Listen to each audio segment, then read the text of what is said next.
Hello नमस्कार दोस्तों, कैसे हो आप सब। उम्मीद करता हूँ आप सब अच्छे होंगे। और आज का जो हमारा टॉपिक है वो है वर्षा। कैसे होती है वर्षा और कैसे चमकती है बिजली। तो आज अपन वर्षा के बारे में जानकारी लेंगे कि वर्षा कैसे होती है।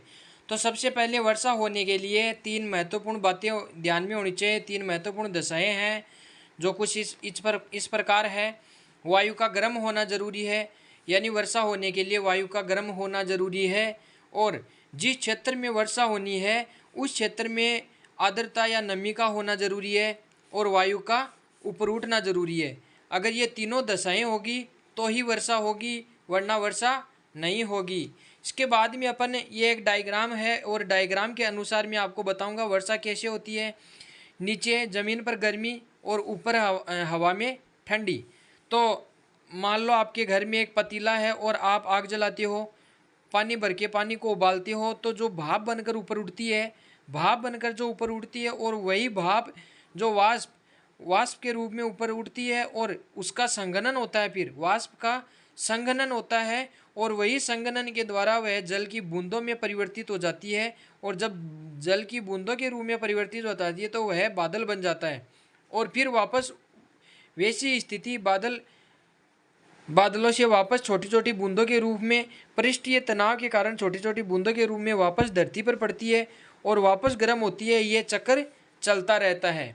और 1 किलोमीटर पर 6.5 डिग्री सेल्सियस तापमान हो जाता है ज़मीन से ऊपर। और 165 यानी प्रत्येक 165 मीटर पर 1 डिग्री सेल्सियस तापमान हो जाता है। ये जो जल चक्र है ये एक प्रकार का जल चक्र है वर्षा का, जो कुछ इस प्रकार है, आप समझ गए होंगे। इसके बाद में अपन बात करें वर्षा के प्रकार की कि वर्षा कितने प्रकार की होती है। तो मैं आपको बता दूं वर्षा 3 प्रकार की होती है। कौन कौन सी। पहली है सवनीय वर्षा। सवनीय वर्षा कौन सी होती है, जो मतलब जिसमें वायु स्वतः ऊपर उठती है और स्वतः गर्म होकर ऊपर उठती है और उससे जो वर्षा होती है उसे अपन सवनीय वर्षा कहते हैं। जैसे जैसे ये मान लो भूमध्य रेखा है, ये भूमध्य रेखा है और भूमध्य रेखा के आसपास 10 डिग्री ऊपर का क्षेत्र और भूमध्य रेखा के 10 डिग्री नीचे का क्षेत्र, ये जो 20 डिग्री का जो क्षेत्र है, इस क्षेत्र में सर्वाधिक गर्मी पड़ती है। इतनी भयंकर गर्मी पड़ती है कि यहाँ पर जो हवा है वो अपने आप ही उड़ती है, अपने आप ही उड़ती है। और यहाँ पर सर्वाधिक वर्षा होती है इस क्षेत्र में। और यहाँ पर सागवान के वृक्ष पाए जाते हैं, सागवान के वृक्ष पाए जाते हैं। और यहाँ पर सवनीय वर्षा होती है क्योंकि यहाँ पर हवा अपने आप ही ऊपर उड़ती है। इसके बाद में अपन बात करेंगे आगे, जो दूसरे नंबर की जो वर्षा है वो है पर्वतीय वर्षा। तो पर्वतीय वर्षा किसे कहते हैं, जब वायु पर्वत की ढाल के सहारे ऊपर उठती है तो संघनन शुरू हो जाता है, जिसके कारण बादलों का निर्माण होता है तथा पर्वत की उस ढाल पर वर्षा होती है जिस तरफ से वायु आ रही है। अब ये आप डायग्राम देखो, यहाँ से ये पर्वत है और पर्वत के इधर से हवा आ रही है। तो हवा आ रही है तो ये हवा ऊपर जाएगी, जब ऊपर जाएगी तो संघनन होगा और संघनन होगा तो क्या होगा, बादल बनेंगे। जब बादल बनेंगे तो वापस वर्षा होगी, फिर वापस जाएगी। ये एक चक्कर है। और पर्वतीय वर्षा जिस जिस ओर से हवा आ रही है उसी तरफ वर्षा होगी। और जो दूसरी तरफ जो पर्वत का जो ढाल का जो क्षेत्र है वो वष्टि छाया क्षेत्र के नाम से जाना जाता है, यानी इधर कोई वर्षा नहीं होगी। पर्वत के दूसरी ढाल पर वर्षा नहीं होती है जिसे अपन वष्टि छाया क्षेत्र कहते हैं। बहुत बार क्वेश्चन पूछा जाता है कि वष्टि छाया क्षेत्र किसे कहते हैं। तो पर्वत की ढाल के दूसरी ओर जब बारिश नहीं होती है तो उसे वृष्टि छाया क्षेत्र कहते हैं। इसके बाद में जो तीसरी प्रकार की जो वर्षा है वो है वाताग्र वर्षा या चक्रवातीय वर्षा। वाताग्र वर्षा या चक्रवातीय वर्षा, जहाँ पर दो अलग अलग वायु आपस में मिल रही होती है वहाँ गर्म तथा हल्की वायु ऊपर उठ जाती है तथा ठंडी व भारी वायु नीचे बैठने लगती है। ऐसी स्थिति में वाताग्र वर्षा कहते हैं। मतलब जहाँ दो अलग अलग वायु आपस में मिल रही है, मान लो इधर से हवा आ रही है और इधर से हवा आ रही है, दोनों आपस में जब टकराएगी तो ये ऊपर चढ़ेगी।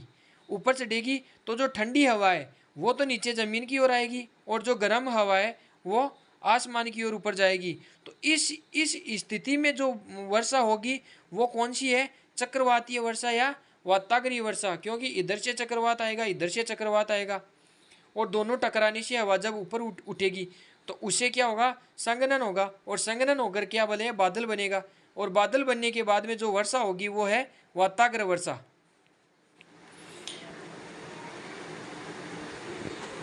उसके बाद में दोनों गोलार्धों में 60 डिग्री पर वाताग्र वर्षा होती है तथा दक्षिणी गोलार्ध की अपेक्षा अधिक वर्षा होती है, यानी उत्तरी गोलार्ध में दक्षिणी गोलार्ध की अपेक्षा में ज़्यादा वर्षा होती है, क्योंकि दोनों गोलार्ध में 60 डिग्री पर वाताग्र वर्षा होती है। अब 60 डिग्री कहाँ से कहाँ तक होता है मैं आपको यहाँ पर एक डायग्राम बना के बताऊँगा। ये मान लो हमारा ग्लोब है, यहाँ पर भूमध्य रेखा है, ये भूमध्य रेखा हो गई 0 डिग्री रेखा, इससे ऊपर आती है ये है 23.5 डिग्री कर्क रेखा, ठीक है। उससे फिर 23.5 डिग्री के बाद में जो ऊपर आती है 60 डिग्री, जो आर्कटिक रेखा के नाम से जाना जाता है, उस रेखा के पास में यानी इधर यहाँ पर, और नीचे विषुवत रेखा के नीचे जो आती है वो है मकर रेखा 23.5 पर, और नीचे 66 डिग्री, यानी यहाँ पर 66 डिग्री ऊपर 66 डिग्री जो ये एरिया है यहाँ पर ज़्यादा वाताग्र वर्षा होती है। इस प्रकार जब चक्रवात का निर्माण होता है तब वायु ऊपर उड़ती है। मैंने आपको बताया इधर से चक्रवात आएगा, इधर से चक्रवात आएगा, तो इस दोनों चक्रवातों के टकराने से जब हवा ऊपर उठेगी तो एक चक्रवात का निर्माण होता है और उसी के कारण वर्षा होती है। आर्द्रता क्या होती है, आर्द्रता सापेक्षिक आर्द्रता से मापी जाती है आर्द्रता, और आर्द्रता जो मापने का जो यंत्र है वो है हाइग्रोस्कोप। बहुत बार क्वेश्चन पूछा जाता है, साइंस में भी क्वेश्चन पूछा जाता है आर्द्रता मापने का यंत्र क्या है, और भूगोल में भी क्वेश्चन पूछा जाता है।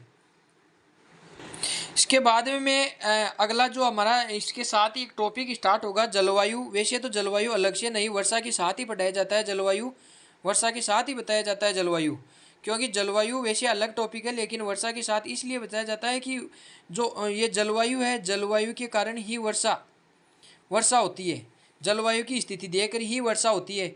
तो मैं जलवायु भी इसी के साथ में आपको बता दूं। तो भारत की जो जलवायु है उष्णकटिबंधीय मानसूनी जलवायु है, उष्णकटिबंधीय मानसूनी जलवायु है। अब मानसून क्या होता है, मानसून आपको पता होना चाहिए कि ये मानसून क्या है। मानसून शब्द की जो उत्पत्ति है वो अरबी भाषा के मौसम शब्द से हुई है। मानसून शब्द की जो उत्पत्ति है वो मानसून अरबी भाषा का शब्द है और ये मौसम शब्द से इसकी उत्पत्ति हुई है, जिसका अर्थ है पवनों का ऋतुवर्त व्युत्क्रमण, अर्थात यानी पवनों का व्युत्क्रमण का मतलब उल्टी दिशा में घूमना, पवनों का उल्टी दिशा में घूमना, व्युत्क्रमण तथा ऋतु बदलने के साथ ही पवन की दिशा विपरीत हो जाती है, मतलब उल्टी हो जाती है, एंटी क्लॉकवाइज हो जाती है, उसे अपन मानसून कहते हैं। जैसे इधर से मानसून आ रहा है, फिर वो इधर से आने लग गया, फिर ये इधर से आने लग गया, फिर इधर से आने लगा, ये जो व्युत्क्रम जो विपरीत दिशा होती है हवाओं की, उसे अपन मानसून कहते हैं। भारत में मानसून की दिशा को, मानसून की जो दिशा है पहले दक्षिण पश्चिम से फिर उत्तर पूर्व से आती है। अब भारत, मान लो ये भारत है, उत्तर और दक्षिण, पूर्व और पश्चिम, ठीक है।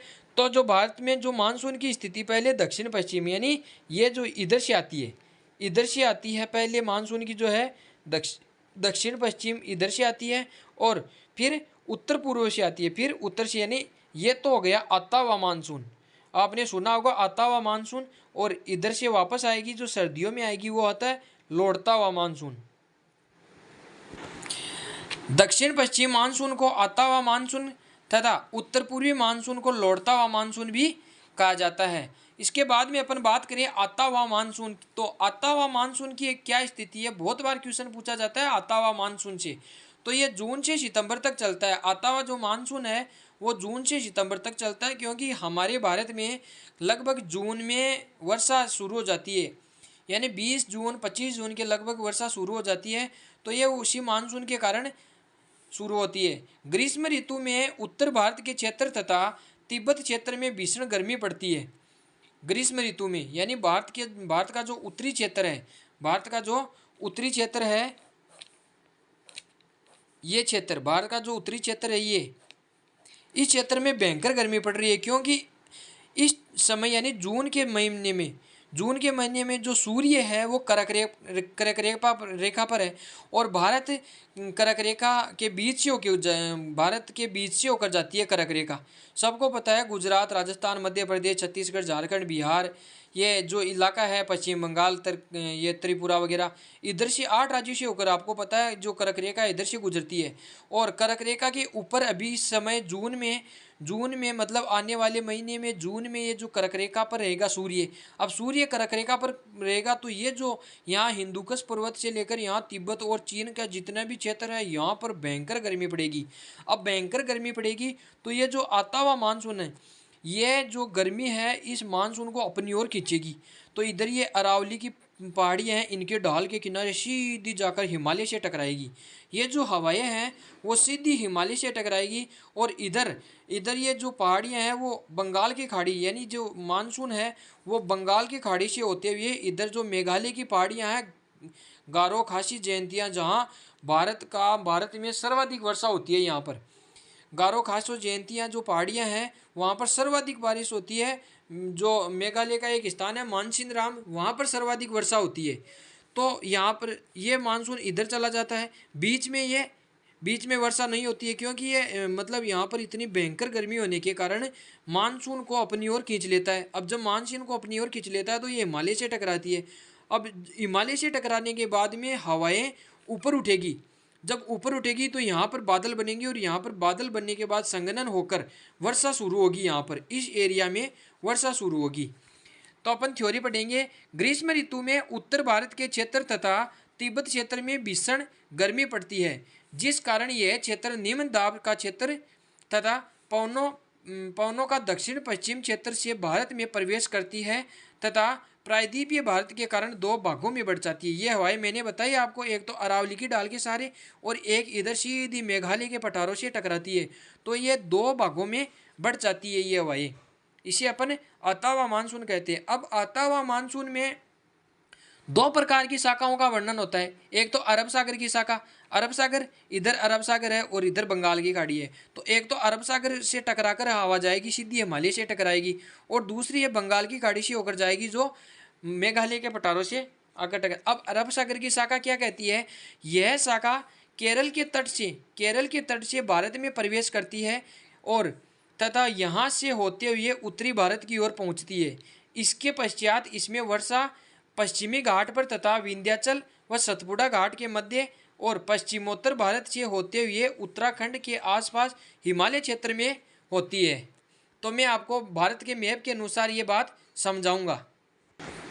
ये अपना भारत का मैप है। तो ये जो अरब सागर की जो शाखा है इसमें क्या बताया है कि भारत की ओर मतलब उत्तर की ओर जाती है और ये विंध्याचल और सतपुड़ा, ये तो है विंध्याचल पर्वत यहाँ पर, और ये है सतपुड़ा पर्वत। ठीक है, तो ये दोनों पर्वत। अब इधर से देखो अरब सागर से ये हवा जा रही है। अब ये अरब सागर से हवा जाएगी तो ये सीधी सतपुड़ा से टकराएगी, सबसे पहले सतपुड़ा से टकराएगी। तो जो ये एरिया है, ये एरिया कौन सा, आधा गुजरात हो गया, फिर मध्य प्रदेश, महाराष्ट्र, ये जो इलाका है यहाँ पर भयंकर बारिश करवाएगी। फिर यहाँ से ऊपर हवा ऊपर उठने के बाद में अरावली की ढाल के सहारे ये हवा आगे जाएगी तो यहाँ पर हिमालय से टकराएगी। ये है यहाँ से है हिमालय का भाग, ये यहाँ हिमालय का भाग है यहाँ से यहाँ तक। तो ये यहाँ पर हिमालय से टकराएगी तो यहाँ पर भारी बारिश होगी। तो ये है अरब सागर की जो शाखा है इसमें। तो केरल में इस वर्षा को आम्र वर्षा कहते हैं। यहाँ पर जो केरल है तो केरल में आम्र वर्षा कहते हैं, आम्र वर्षा। यानी केरल में जो ये आता हुआ मानसून की जो शाखा से जो वर्षा होती है केरल इलाके में, इसे क्या कहते हैं, आम्र वर्षा। और इस समय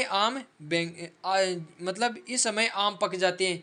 और उससे आगे फिर कर्नाटक आता है। कर्नाटक में नीलगिरी पर्वत आता है, बाबा बुदन गिरी की जो पर्वत है वो आता है। तो यहाँ पर जो बड़े वर्षा होती है क्योंकि जो पर्वत आता है पर्वत से हवा टकराएगी तो बारिश होगी, आपको पता है संघनन होकर बारिश होगी, बादल बनेंगे और बारिश होगी। तो यहाँ पर जो बारिश होगी वो चेरी ब्लाज्म कहते हैं। यानी यहाँ पर जो बारिश होगी उस बारिश को क्या कहा जाता है, चेरी ब्लाज्म।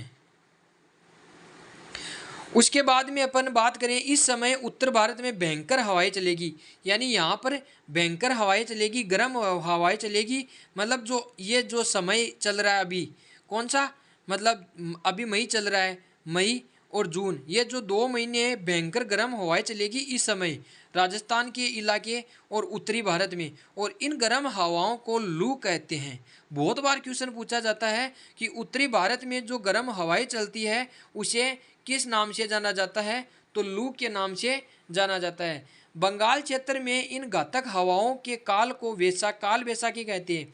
बंगाल में, यानी यहाँ पर बंगाल में इस जो घातक हवाएं हैं, क्योंकि यहाँ तक ये हो गया मैकाल पर्वत, यहाँ छोटा नागपुर का पठार, ये दंडकारण्य का पठार आ गया, ठीक है। तो ये जो हवाएं इधर जाएगी, पूर्वी ढाल के सारे इधर ऊपर चढ़ेगी, तो यहाँ पर जो ये भयंकर जो गर्म हवाएं हैं इनको बंगाल में काल वैसाखी के नाम से जाना जाता है। और यहाँ उड़ीसा क्षेत्र में नॉर्वेस्टर के नाम से जाना जाता है।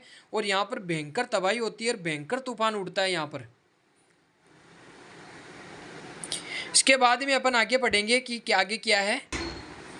बंगाल की खाड़ी की शाखा, इतनी देर अपने अरब सागर की शाखा पढ़ी, अब पढ़ेंगे अपन बंगाल की खाड़ी की शाखा। तो यह शाखा पूर्वी घाट पर वर्षा नहीं कर पाती है। ये जो शाखा है पूर्वी घाट पर, अब पूर्वी घाट पर बारिश क्यों नहीं कर पाती है, तो ये है अपना भारत के नीचे का हिस्सा, ठीक है। ये है पूर्वी घाट है, और यह है पश्चिमी घाट, और यह है बंगाल की खाड़ी। तो यह शाखा पूर्वी घाट पर वर्षा नहीं करवाती है, क्योंकि यहाँ से चलने वाली जो हवा है यहाँ पर बारिश नहीं करवाएगी, क्योंकि यहाँ पर जो तूफान उठेगा वो इधर चलेगा। तो इस जो यहाँ पर जो पर्वत है, पर्वत के इस ढाल पर बारिश नहीं होगी, इस ढाल पर बारिश होगी, क्योंकि पूर्वी घाट इसके समांतर हो जाता है। हाँ, ये बात सही है। यहाँ से जो हवाएं उठेगी, यहाँ से तूफान उठेगा, वो इसके समांतर चलेगा तो वर्षा नहीं होगी। ये हवाएं जब उड़ीसा से ऊपर उठती है, जब उड़ीसा से यहाँ से ऊपर उड़ती है, तो इधर मैप में देखिए आप, इधर आप मैप में देखिए, जब ये हवाएं उड़ीसा से ऊपर उड़ती है तब दंडकारण्य का पठार, यहाँ पर दंडकारण्य का पठार है और यहाँ पर उड़ीसा। तो ये जो हवाएं हैं वो जब उड़ीसा से ऊपर उठती है तो दंडकारण्य के पठार से टकराती है तथा छोटा नागपुर का पठार, अब यहाँ पर दंडकारण्य का पठार और यहाँ पर छोटा नागपुर, यहाँ पर भयंकर बारिश करवाएगी।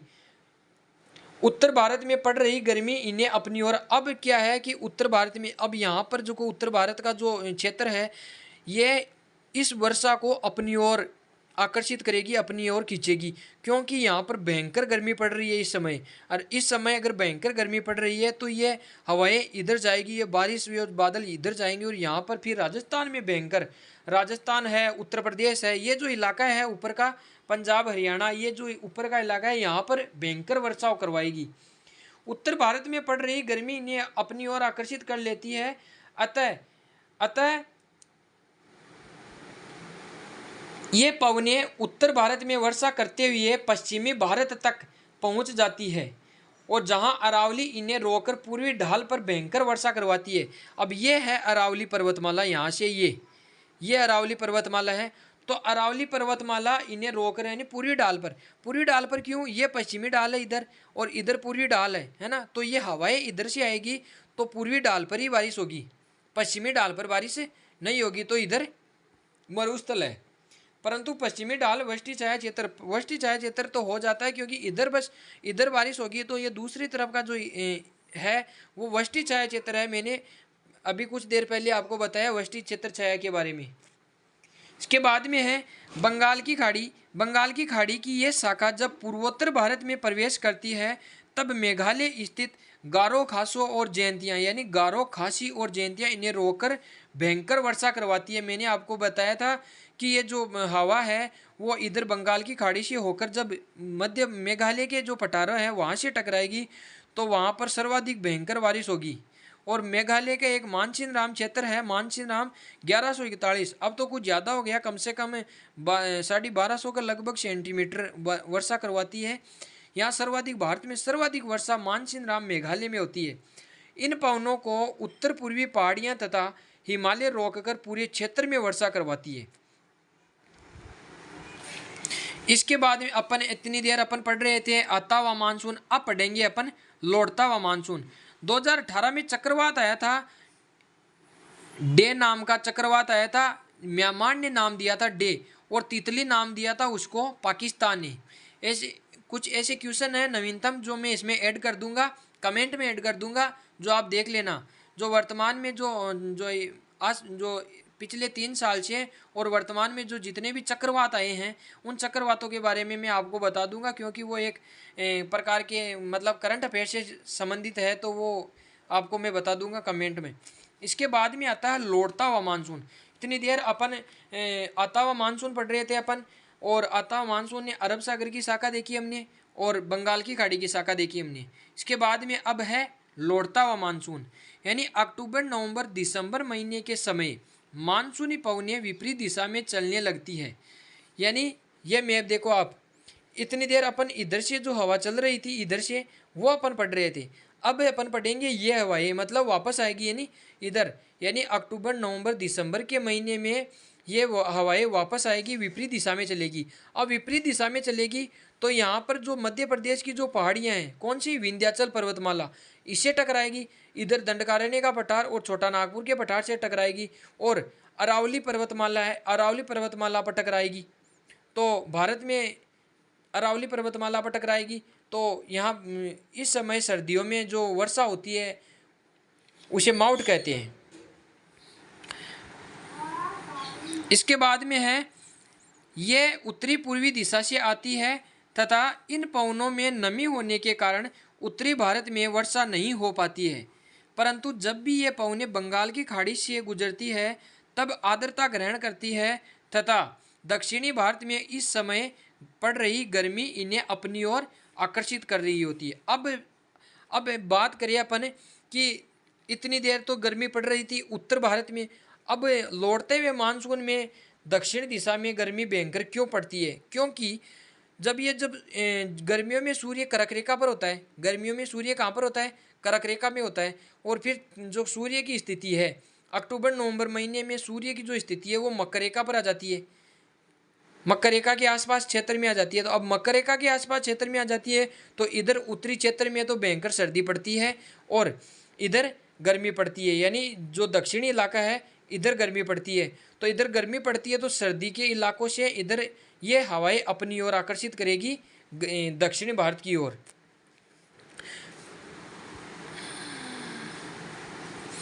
अब इन पवनों को पूर्वी घाट रोककर पूर्वी तट पर वर्षा करवाता है, यानी पूर्वी घाट है ये जो पूर्वी घाट है यहाँ पर भयंकर वर्षा करवाता है इन हवाओं को रोककर, जिसमें तमिलनाडु व आंध्र प्रदेश और कोरोमंडल तट पर भयंकर वर्षा होती है।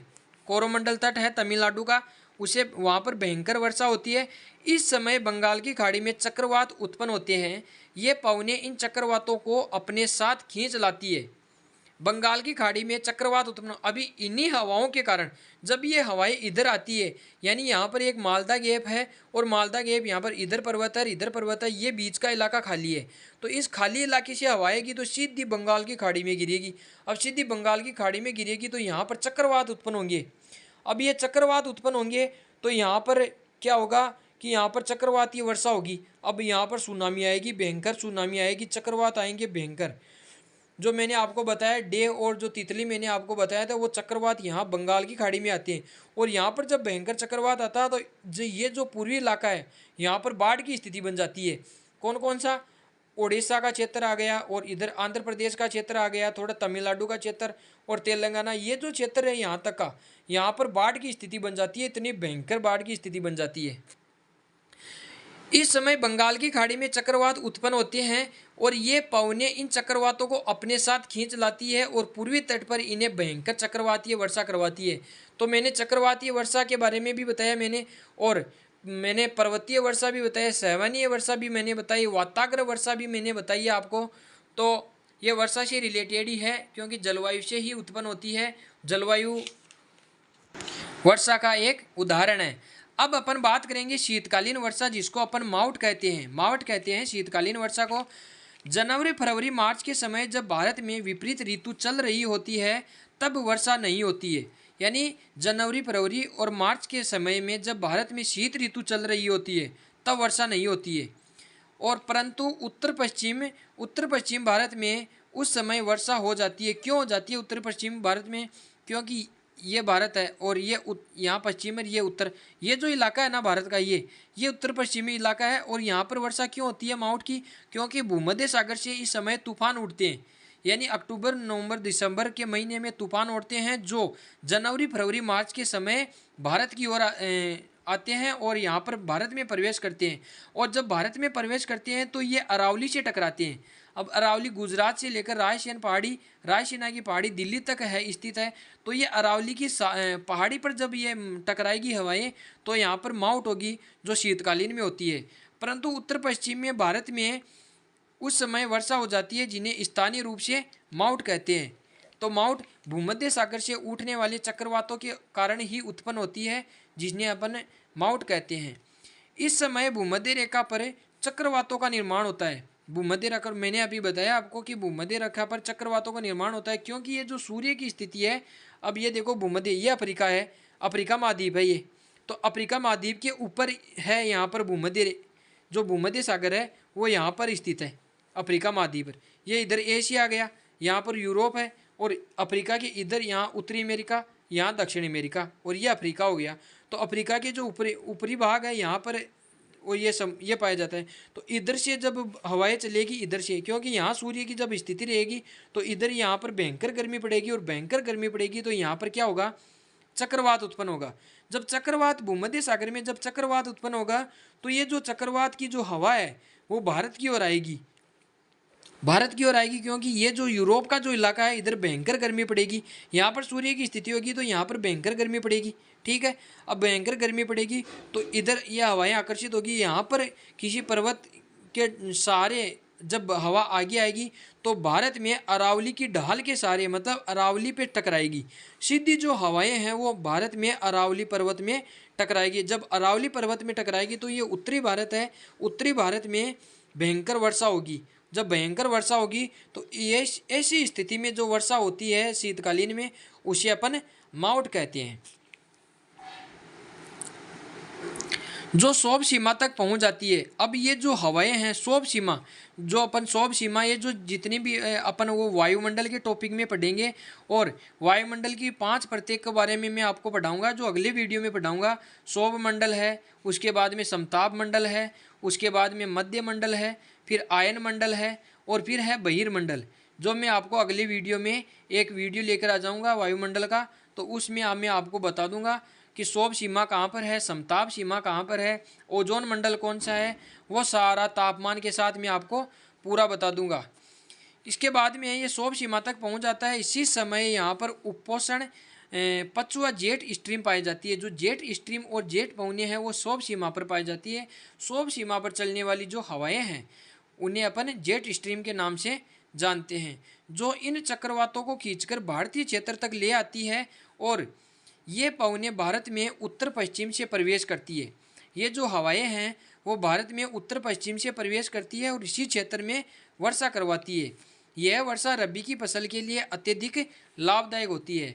अब मैं सोच रहा हूँ कि फसल के बारे में भी मैं आपको एक जो फसल का जो टॉपिक है, छोटा सा टॉपिक है, वो भी मैं इसमें ऐड कर दूँ। तो ये जो वर्षा है माउंट, वो रबी की फसल के लिए भी उपयोगी है। और ये जो वर्षा है, जो माउंट है, वो है पश्चिमी विक्षोभ के कारण ये वर्षा होती है भारत में। तो दोस्तों आज के लिए इतना ही, और हमारी जो क्लास है वो अच्छी लगे तो लाइक करिए, शेयर करिए, कमेंट करिए। जो रह गया है वो आप कमेंट करके बताएं कि कौन कौन सा जो पॉइंट है, बिंदु है, वो रह गया है। और हमारे चैनल को सब्सक्राइब करिए।